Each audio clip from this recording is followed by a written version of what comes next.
These are the questions for Chapter 20, the questions out of the textbook for Chapter 20, girding for war. The North and the South were starting the Civil War, and we're looking at the years 1861 to 1865. And these questions start on page 418 in your textbook. Just a reminder that the images in this presentation are in the public domain, and please do not hesitate to give me a phone call or an email if you have any questions. So let's go ahead and get started. I have a couple of hints or things I wanted to point out as we go through this chapter. So as Lincoln begins his presidency and as we start to prepare for war, it is helpful to take a look, I believe, at a map and understand where the border states are.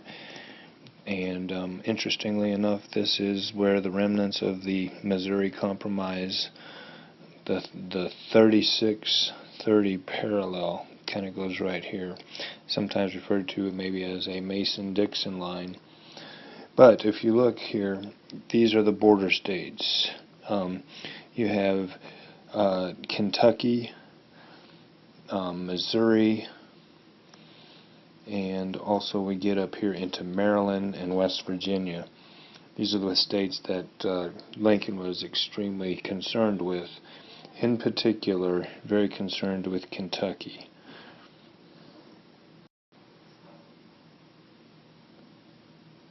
So let's take a look at some of these questions. On page 420, when we look at question number 7, we look at what states are considered the border states. And so on page 420 and on this map, the border states appear. And then with number 8, what is so important about these border states and the Ohio River? Why did Lincoln reportedly say he hoped to have Kentucky, or he hoped to have God on his side, but he had to have Kentucky? So take a look. It's on page 420, this paragraph here. And so the white population, more than half the entire Confederacy, Maryland, Kentucky, Missouri, were almost double the manufacturing capacity of the South and increased by nearly half its supply of horses. So if Maryland, Kentucky, or Missouri would have been part of the South, if they would have seceded as border states, then Kentucky, Missouri, and Maryland would have nearly doubled the manufacturing capacity of the South and increased by nearly half the supply of horses and mules. And then also the Ohio River flowed, this is for transportation, among other things, the northern border of Kentucky and West Virginia. Two of the navigable tributaries, the Cumberland and the Tennessee Rivers, penetrated deep into the heart of the Dixie. So the grain, gunpowder, and iron is produced in Kentucky. Horses, transportation, population. It's a small wonder that Lincoln reportedly said he hoped to have God on his side, but he had to have Kentucky. So be familiar with the geography, border states, rivers, transportation, production, population, all that stuff has a profound effect on advantages for the winning side in the war. We'll go ahead and go forward here to the next page of questions. So as you continue in the chapter and you look at questions 12 through 22, second page of the questions, spend some time looking at some of the Southern advantages of the war, some of the South's weaknesses, some of the North's advantages. So make sure that you spend some time understanding the North and the South advantages and disadvantages, some of the population statistics that can be found on page 425. As we move into then question number 17, and could the South have won? On page 425, there are some what are called in your book some might have beens. And so let's take a look at this. The might have beens are fascinating. If the border states, the Missouri, the Kentucky, the Maryland, if the border states had succeeded, and if the uncertain states of the upper Mississippi Valley had turned against the Union, if a wave of northern defeatism had demanded an armistice, and if Britain and France had broken the blockade, the South may have won.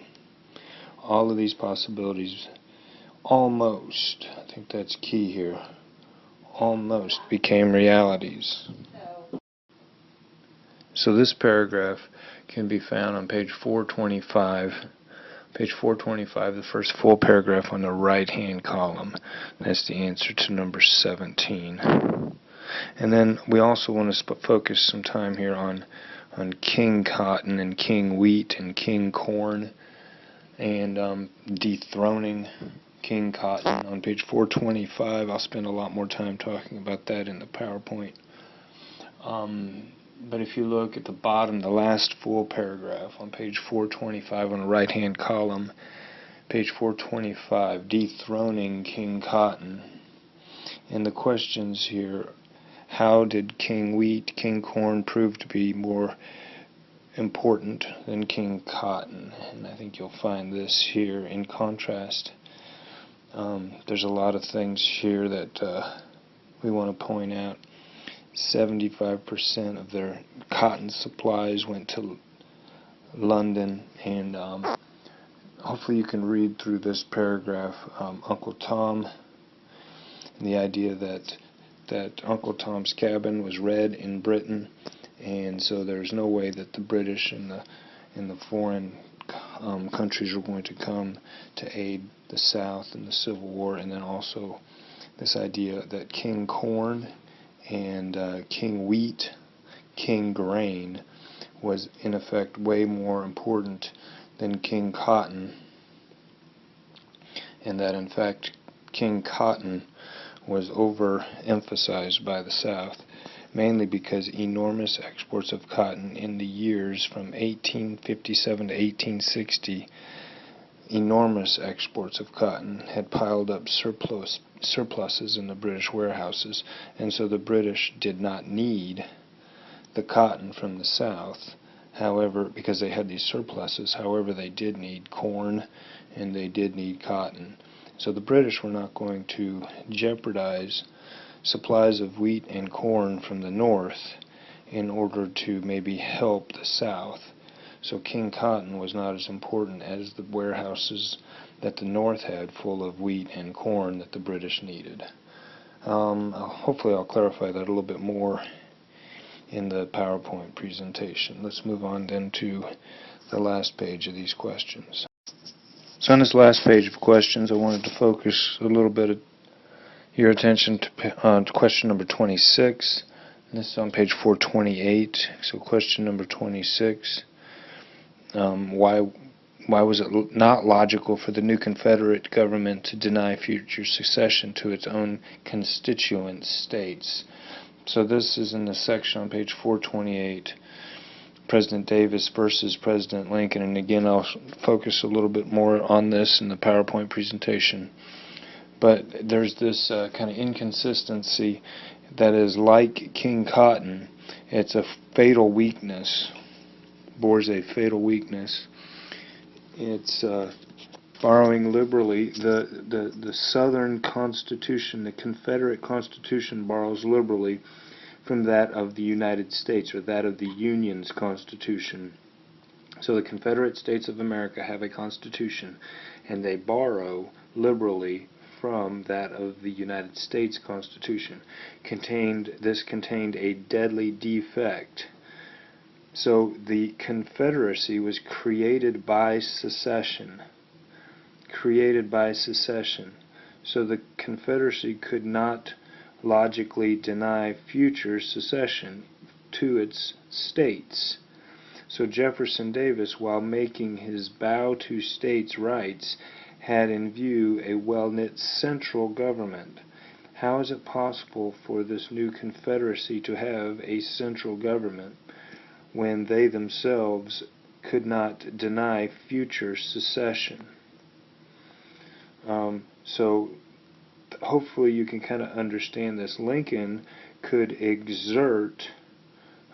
that Lincoln could exert an awful lot of power whereas Jefferson Davis could not. It was a deadly defect. Jefferson Davis could not exert a whole lot of central power because he could not, logically, he could not deny future secession of its states. So, in other words, the Confederate States of America, if all of a sudden Georgia wanted to secede, they should have the right to secede, just because the southern states had seceded from the Union. So hopefully I'll be able to explain that a little bit more as well, a little better in the PowerPoint. But question number 26 is on page 428, the first full paragraph on the right-hand column on page 428.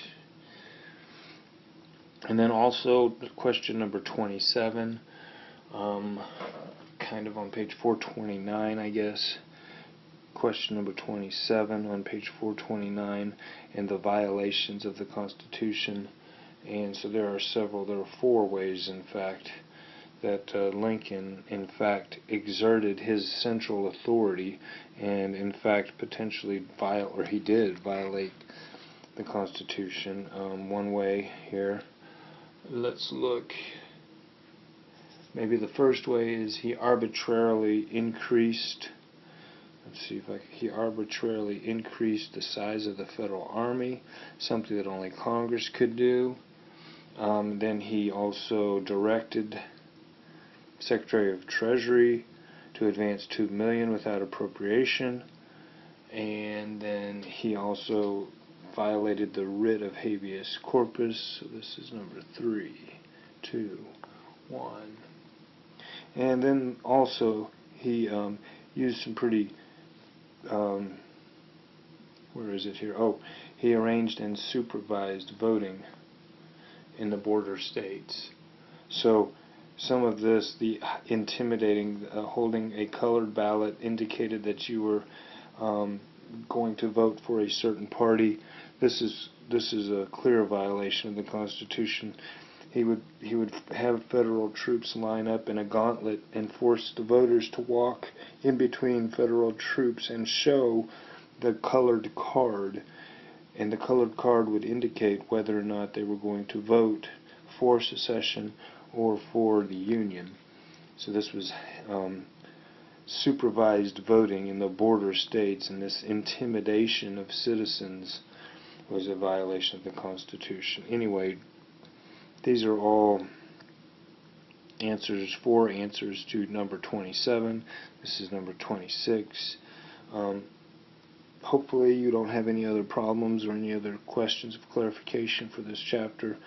Please read through these, and don't hesitate to give me an email or a phone call if you have any questions. And a reminder again that the images within this presentation are in the public domain.